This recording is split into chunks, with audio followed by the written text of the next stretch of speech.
All right, everybody, we have a massive guest on today. With over 49 NASCAR Xfinity Series starts, over 400 points scored, and a top 10 finish to add to the list. Check him out on social media. I'll put them all down below. Welcome on the podcast, dude. I really appreciate you coming on and how busy the off-season is. We're trying to get like sponsorships and just trying to have some downtime to recoup and stuff, so I appreciate it. Yeah, there's never downtime in racing. So, thanks for having me on, man. Yeah, man, for sure. So speaking of the off-season, what was it this year for you? I know a lot of sponsors, but any downtime, any vacation, any trips with families or anything? Or I got a quick trip for New Year's because, like, no sponsors meetings happen over the holidays. Yeah. So, take advantage of that time while I'm not shooting out emails and proposals and everything. So probably the only time that you're not trying to, the only time of the year that y'all are trying not to. Well, I was trying to do stuff last year and I realized it was like just uphill battle and it wasn't worth it. You know? Yeah, it's not going to get anywhere really. There's a perception from just especially people like me that are just kind of diving into motorsport. It's kind of perception that you guys live in this untouchable ecosystem that, you know, unless you've got an in with somebody or whatever. But you didn't come from that. So what would you say to any kids that probably still think like that? Well, as far as getting to high level NASCAR, it definitely takes and every motorsport takes a lot of money. So it's just how I reverse engineered it in terms of I didn't have money growing up, but I tried my best to make business connections along the way and seeing what companies were advertising in NASCAR, utilizing a sponsorship approach method of getting sponsored and becoming a brand ambassador for these companies to make my way into the sport was kind of my way. I was also very fortunate as a young kid, growing up, we raced on a shoestring budget. I had 4-cylinder Chevy Cavalier and 87 Monte Carlo were my race cars, and then I utilized a student loan to buy a dwarf car or a legend car, and I raced that for quite a bit. So, no kidding. That was kind of my story and how I got about it. But I think you can make connections. Someone had to make those connections along the way. You don't have to kind of have that closed-mindedness to it. Yeah, for sure. What would be... We've got experience in the ARCA Series, Craftsman Truck Series, and the Xfinity Series. What series will you be in this year, and where on the schedule are we going to see you first? Yeah, so it's going to be the NASCAR O'Reilly Auto Parts Series this year that took over for Xfinity last year.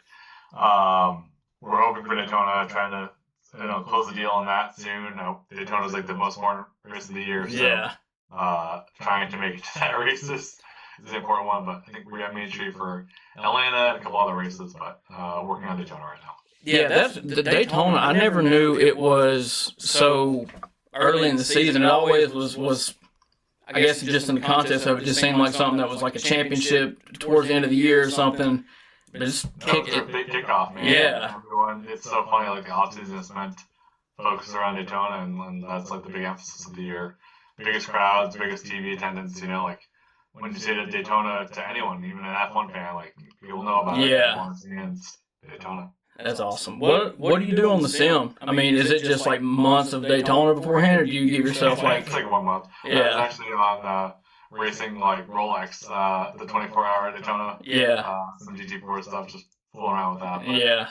Yeah, it's gonna be the next next week. Here's gonna be switching over to it's gonna be intense. Would you say the Xfinity Series races harder than the Cup Series, just for the? I would say it's the comparison I use is college football. Yeah. Where we are trying to prove ourselves more, so we're making riskier moves. Yeah. Throughout the race, compared to the Cup Series, which those guys the cars are just so different too. We can get closer because we don't have a rear diffuser. So the cars just race differently. So the aero dependency is a little less on the. It isn't. We don't lose as much downforce going to make a pass as the Cup cars do. Got you. So we can actually get a run up to someone's back bumper, and we are still using a lot of air, and a lot of aero is very important, but not as much of a detriment to the Cup Series cars. Yeah. What I was listening to an interview you did. I don't remember which one. I listened to two, and I saw there's some Spanish blood in you. Yeah, my mom's from Peru. I didn't know that. Yeah, so she was born in Peru, and she came here when she was very young, and so yeah, I'm half Peruvian. That's pretty sick. You wouldn't expect that just looking at you. Excellent. That's cover, you know? What? So I've heard about the horsepower increase they're talking about. Is it for Xfinity or sorry for the O'Reilly Series this year as well, or is it just Cup? It's just for the Cup Series. I don't think it's gonna be that. I don't think it's gonna be that noticeable from like a viewer standpoint or fan standpoint. Yeah. I think they need to make a huge jump. I think like 900 to 1,000 would be a jaw dropper to fans again. You know, and that would be fantastic. I think that the leadership in NASCAR and they just there needs to be more innovation in the Cup Series. I think that's like comparing and contrasting. I think if you want to talk racing, comparing and contrasting the series between like F1, Cup Series, and NASCAR, right? I think with the Cup Series going to like kind of a spec car, it's taking away the innovation that happens. Yeah.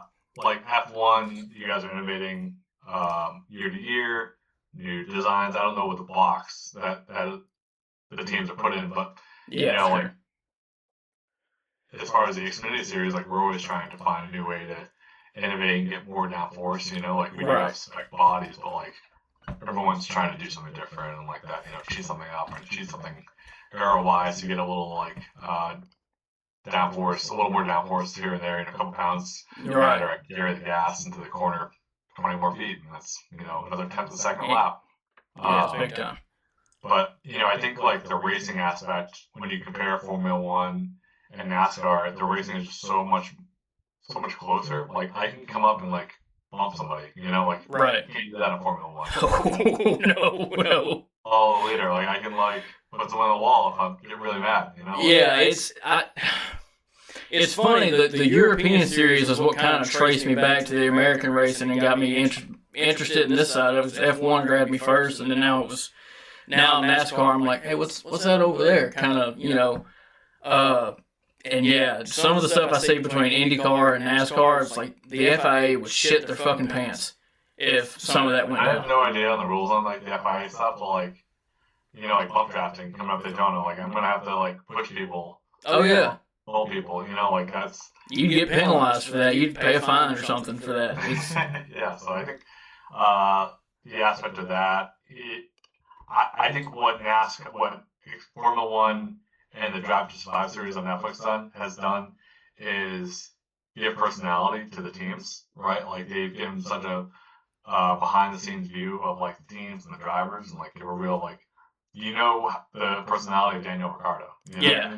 The guy's got an amazing personality. And Christian Horner, like you get to like really know all those guys. I watch a couple episodes, I'm like, oh, these guys are pretty cool. Yeah. And I wish there was a way to do that with NASCAR. The detriment to that is like our sport is so sponsored dependent where like if I see something wrong, I'm so nervous. If I lose a sponsor, I'm like not racing. It's a different nature of business for you guys a little bit. That's it, I was going to ask you about that too. What's the parallels like between, at least, I can tell you how the NASCAR fan base views the F1 fan base, but how do the drivers view the sport? I mean, surely it's a lot more nuanced, and what's the general vibe with F1 and other European racing series with you guys? I'm not sure. Like I know some like drivers that are really into it, and like the kid I'm coaching right now is like really familiar with Formula One, and like he watches all the racing and watches the World Endurance Championship, and I'm not into that. I don't know. Yeah. Some other drivers like are really into it. I think it's just like just everyone else. Everyone has their to each his own and their own taste. But yeah, I don't know. Some drivers are into it, some aren't. You want to talk about that kid? What's the I don't know, what's the overall vibe with the kid you're training, and what are you trying to get? I mean, obviously the end goal is Cup Series, I'm sure. Yeah, he's doing really well. He's really new to the oval track. He came from like a road course background, and he's still learning like the oval track, like the cadence to a race, right? Sure. Like the restarts and like the aggression level is way different from what he's used to. Restarts are really important, and he's still learning how restarts work in racing because like we're all bunched up, Yeah. Like, I'm going to lean on the car in front of me. And he's like, you know, he comes from FIA ideology of like, oh, I got to give him space, you know? Right. So, trying to break those bad habits. Yeah, that's understandable. So you were talking about the characters that Formula One builds and how, or the Drive to Survive series built, and how they kind of like, bro, what's the biggest storylines for NASCAR this year? People should be paying attention to. I know the horsepower change was one, but I mean, I'm sure there's loads. Yeah, you know, I'm curious. I think the horsepower change and like the new playoffs that they're gonna announce, not the playoffs, but the new championship format that they're gonna announce. I think it seems like they're gonna get away from the playoffs, and then they're going to. There's also a big leadership change that's happening with the NASCAR. The commissioner just resigned. Not sure who's gonna step in to fill his role. I don't think that's gonna really affect the day to day. Sure, but like, yeah, just you know. It could affect the direction of the sport if you pay attention. Yeah.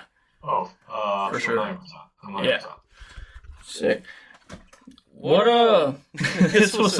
I laughed at myself at work when I came up with this question. It's a dumb question, but when you're doing any kind of celebratory burnouts, does it start to run through your head about shit? I still got to pass tech after this. Am I taking too much weight off the car? Yeah, haven't won in a while. Yeah.